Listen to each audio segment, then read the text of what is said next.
ओम नमः शिवाय। हेलो दोस्तों, एक बार फिर आपका हमारे चैनल पर हार्दिक स्वागत है। मित्रों, आज हम आपके लिए एक कहानी लेकर आए हैं कि उसका शीर्षक ये है कि जब शिव और पार्वती जी ने अपने अपने भक्तों की परीक्षा ली।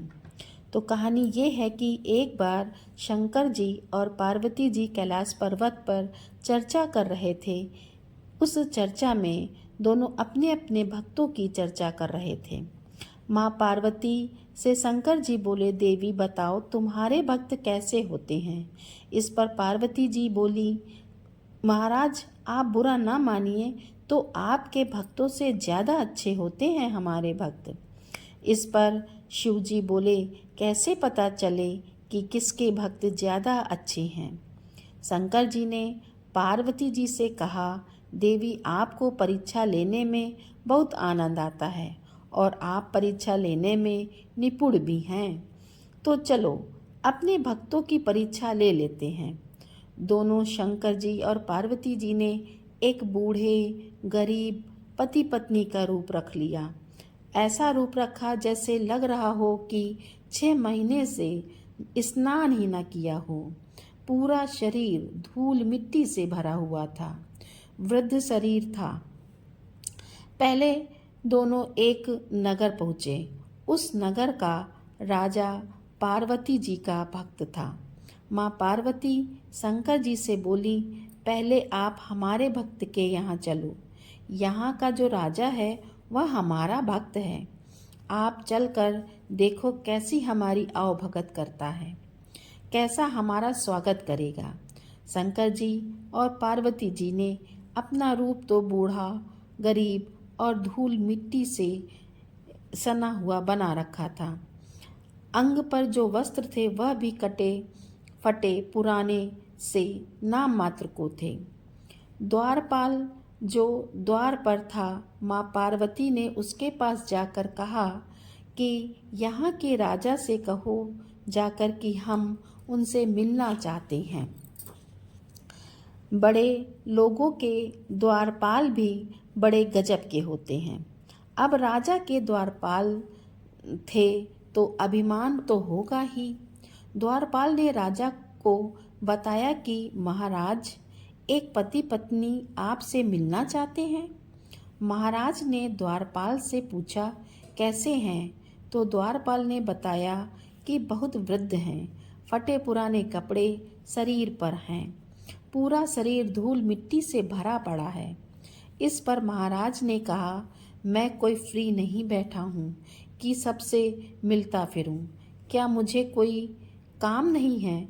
मैं फ्री नहीं हूँ। मुझे इतना बड़ा राज्य देखना है, फालतू समय नहीं है मेरे पास। द्वारपाल ने बाहर आकर दोनों बूढ़े पति पत्नी को आकर कहा कि राजा फ्री नहीं बैठा है, उसके पास राज्य के बहुत सारे काम हैं।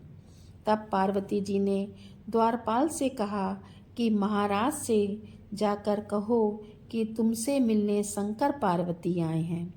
द्वारपाल ने राजा के पास जाकर फिर बोला कि वे बूढ़े पति पत्नी कह रहे हैं कि शंकर पार्वती मिलने आए हैं। तो महाराज ने कहा, जाकर कह दो कि हमारे पास वक्त नहीं है मिलने का, आप लोग यहाँ से जाएं, यहाँ से जाकर अपना रास्ता नापें। इस पर शंकर जी ने पार्वती जी से कहा, आपके भक्त ने तो बहुत स्वागत सत्कार किया। शंकर जी बोले, देवी अब यहाँ से चलो। पार्वती जी और शंकर जी चले गए। शंकर जी पार्वती जी से बोले, आपका भक्त बड़ा अच्छा है। इस पर पार्वती जी कहने लगी, अरे क्या बताएं, उसकी बुद्धि नहीं रही। ज़्यादा धन और सुख सुविधा के कारण उसकी मति मारी गई है। शंकर जी बोले, हे देवी, अब तुम अपना गुस्सा छोड़ो, त्यागो और अब तुम हमारे भक्त के यहाँ चलो। शंकर जी पार्वती जी के भक्त के यहाँ पहुँचे। शंकर जी का भक्त कैसा है? वह एक झोपड़ी में है, एक ब्राह्मण है। भगवान ने द्वार पर जाकर दरवाज़ा खटखटाया और कहा, अलख निरंजन, अगर कुटिया में कोई हो तो दरवाज़ा खोलो। इस पर कुटिया का दरवाज़ा एक देवी ने खोला। ब्राह्मणी ने पूछा, महाराज आप कैसे हैं? शंकर जी ने कहा, पैदल पैदल चले जा रहे हैं और कई दिनों से कुछ खाया नहीं है। भूख लग रही है, प्यास लग रही है, अंधेरा होने को है। अब सोच रहे हैं रात में कहाँ जाएं। हम बेसहारा लोगों को कौन अपने घर में सहारा देगा? ब्राह्मणी बोली, तो आप बाहर क्यों खड़े हैं? आप अंदर आइए, आप यहाँ सहारा लीजिए, आप यहाँ विश्राम कीजिए, आप लोग यहाँ रुकिए, हमारी कुटिया में रुकिए। और ब्राह्मणी ने कुटिया में रखी चटाई को बिछा दिया और ब्राह्मणी ने कहा, आप दोनों यहाँ विश्राम कीजिए। शंकर जी ब्राह्मणी से बोले, रात्रि में विश्राम तो यहाँ कर लेंगे, लेकिन बिना भोजन के नींद कहाँ आएगी जब तक कुछ खाने को नहीं मिल जाता। शंकर जी बोले, क्या झोपड़ी में कुछ खाने को नहीं है क्या? इस पर ब्राह्मणी ने बताया, मेरे पति देव भोजन की तलाश में भिक्षा मांगने गए हुए हैं। जो कुछ लेकर आएंगे मैं उससे आपके लिए भोजन पका दूंगी। ब्राह्मण देव पूरे दिन गांव में घूमे, किसी ने कुछ नहीं दिया। आखिरी घर पर जब गए तो आखिरी घर वाले ने थोड़ा सा सत्तू दे दिया। ब्राह्मण देवता को कुछ नहीं मिला सिवाय सत्तू के। किसी ने 2 मुट्ठी सत्तू किसी ने दे दिया। ब्राह्मण इतने में ही प्रसन्न हो गए। ब्राह्मण को लगा, अधिक की जरूरत भी क्या है, आज की रात तो कट ही जाएगी। पानी में सत्तू मिलाकर हम दोनों ब्राह्मण ब्राह्मणी पी लेंगे और सो जाएंगे। कल फिर भगवान देंगे, तब कल की कल देखी जाएगी। ऐसा सोच ब्राह्मण झोपड़ी में आए तो देखा 2 अतिथि घर में बैठे हुए हैं। ब्राह्मण ने ब्राह्मणी से अतिथि के बारे में पूछा कि कौन है ये दोनों। तब ब्राह्मणी ने बताया, ये यहाँ से निकल रहे थे, रात होने को थी तो यहाँ रुक गए, विश्राम कर रहे हैं, रात को यहीं पर सोएंगे। अब ये रात को कहाँ जाएंगे? जो कुछ भिक्षा में लाए हो मुझे दो, प्रसाद बनाकर इनको खाने को दूं। ये वृद्ध पति पत्नी बहुत भूखे हैं। आप क्या लाए हो? ब्राह्मणी ने पूछा ब्राह्मण से। ब्राह्मण ने बताया, अधिक तो कुछ नहीं, 2 मुट्ठी सत्तू मिला है। मैंने तो सोचा था कि 1 मुट्ठी तुम खा लोगी, 1 मैं। अब तो अतिथि आए हैं, अब क्या करना चाहिए? ब्राह्मण बोला, क्या आधा आधा इसमें कर लें? इस पर ब्राह्मणी बोली, हमारा क्या, हम तो भूखे भी रह जाएंगे, पर अतिथि भूखा नहीं सोना चाहिए। अगर घर में अतिथि आ गए हैं और हम भूखे रह जाएंगे मगर अतिथि को भूखा नहीं रखेंगे। और ब्राह्मणी ने उन पति पत्नी को सत्तू खिलाकर टूटी फूटी चटाई पर सोने चली गई।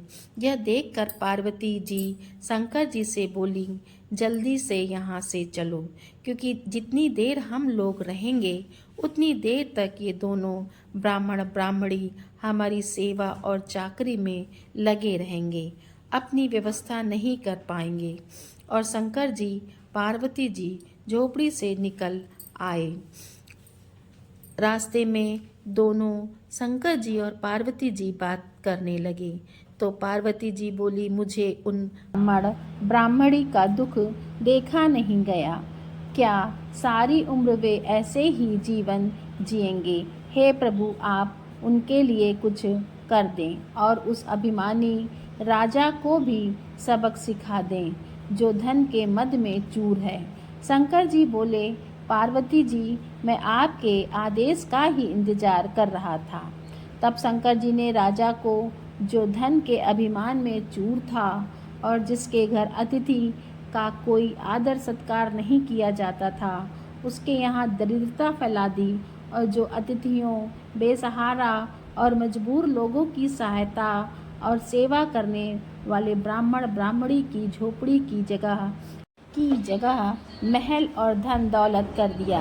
इस प्रकार शिव जी और पार्वती जी अपने अपने भक्तों की परीक्षा लेकर कैलाश पर्वत चले गए। दोस्तों, आपको यह कहानी कैसी लगी कमेंट में बताएं और चैनल को लाइक और सब्सक्राइब जरूर करें। ओम नमः शिवाय।